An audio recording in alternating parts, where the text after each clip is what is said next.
চন্দন সাহা। জল বিতরণ করছেন রঞ্জিত বণিক, বৈশাখ সাহা, চন্দন সাহা। পাতা দিবেন। কবে থেকে আমাদের বাৎসরিক উৎসব ঠাকুরের তিরোধান দিবস হিসাবে আমরা প্রতি বছর এটা পালন করি। এটাই আমাদের সর্ববৃহৎ অনুষ্ঠান, বাৎসরিক অনুষ্ঠান। কত বছর যাবৎ চলছে? প্রায় আজকে 30 বছর যাবত আমরা এটা পালন করছি।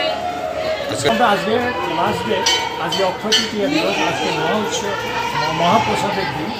আজকে শেষ হয়ে যাবে, কালকে সকালবেলা ভোর কীর্তনের মধ্য দিয়ে এটা সমাপ্তি হবে। আজকে কেমন ভক্তদের জন্য মহাপ্রসাদ আয়োজন করা হয়েছে? প্রায় 10,000। 10,000, মানে প্রত্যেক বছর এটাও হয়? প্রত্যেক বছর উত্তর আমরা এটা কলেবরটা বাড়াই চলছি। আপনি কি দায়িত্বে আছেন আশ্রমে? আমি সম্পাদক পদে আছি। আমি ঠাকুরের দাসান। আপনার কি নাম? আমার নাম গণেশচন্দ্র ভৌমিক।